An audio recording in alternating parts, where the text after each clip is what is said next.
প্রিয় ভাই বোনেরা, আপনারা এখন কেমন আছেন? ভালো আছেন তো? আল্লাহ কাউকে ভালো রাখতে চাইলে কোন মানুষ তাকে খারাপ রাখতে পারে? আল্লাহর ফয়সালা বড় ফয়সালা।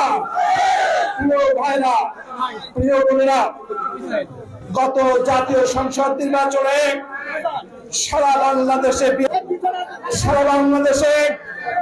বিএনপি তারেক রহমানকে 200-র উপর সিট উপহার দিয়েছে, কিন্তু এই আসন বরাবরই বিএনপি আসন নাকি এলাকা বিএনপি এলাকা, অথচ প্রশাসনের একটি বড় অংশ মেটিকুলাস ডিজাইন করে সূক্ষ্ম কারচুপি করে আর আমাদের দলের আগে যারা করতো কিছুদিন তাদের একটি অংশ মিলেমিশে আমাদের বিজয় আপনাদের বিষয় কি চিন্তাই করা হয়েছে। আমি চাঁদপুরবাসীকে ধন্যবাদ দিতে চাই, এত ষড়যন্ত্র পরে চাঁদপুরে ধানের শীষ আমি বিপুল ভোটে বিজয় হয়েছে, আপনাদের ধন্যবাদ।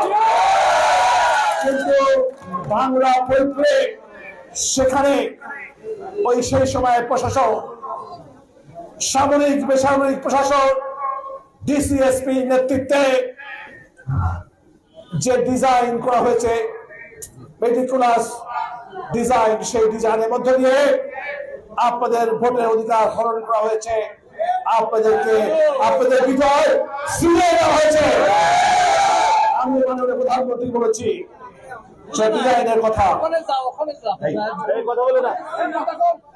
ইতিমধ্যে পাবনা জেলা প্রশাসক, পুলিশ সুপার ক্লোজ হয়ে গেছে, এখান থেকে প্রত্যাহার হয়ে গেছে। এখনো এখানে 3 ওসিও প্রত্যাহার হয়েছে। এখনো এই এলাকায় প্রশাসনিক কিছু কর্মকর্তা যারা ষড়যন্ত্রের সাথে জড়িত ছিল এখনো রয়ে গেছে। তাদেরকে বলবো লেখ কথা গোটানো চলেন, আগামী কয়েকদিনের মধ্যে আপনারা প্রত্যাহার হয়ে যাবে।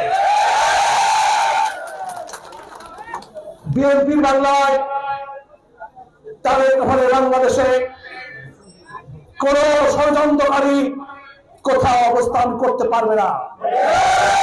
ইতিমধ্যে আমাদের প্রধানমন্ত্রী সাধারণ মানুষের সাথে মিলেমিশে ভোটের সময় তার যে জনপ্রিয়তা ছিল গত 3 মাসে তার কার্যক্রমের মধ্য দিয়ে তার জনপ্রিয়তা বাংলাদেশে কয়েক কোটি মতো বৃদ্ধি হয়েছে। গতবার ষড়যন্ত্র করেছেন, আগামী নির্বাচনে কোন ষড়যন্ত্র কাজ হবে না। প্রিয় ভাইরা, নির্বাচনের পরে নির্বাচনের মধ্য দিয়ে ষড়যন্ত্রের পরাজয়ের মধ্য দিয়ে আমাদের নেতা কর্মীদের মধ্যে পাবনা 3 অঞ্চলে সাধারণ মানুষের মধ্যে একটু হতাশা ছিল, তাই না ভাই? ইতিমধ্যে আমাদের প্রিয় নেতা, বাংলাদেশের স্বাধীনতার ঘোষক, বাংলাদেশের সর্বকালের সর্বশ্রেষ্ঠ নেত্রী জিয়া রহমান বেগম খালেদা জিয়ার সুপুত্র তারেক রহমান সেটি বুঝতে পেরেছে। তাই তো পাবনা সিরাজগঞ্জ জেলার 2টি জেলার 1টি সংরক্ষিত আসন, তাই না? মোট সিট কয়টা? 12টি। জেলা কয়টা? 2টি।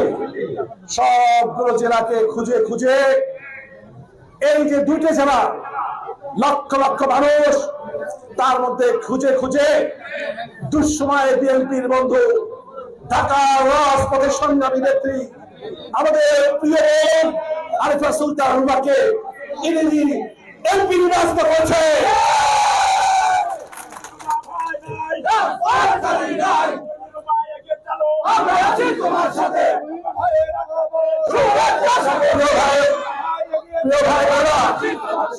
আমাকে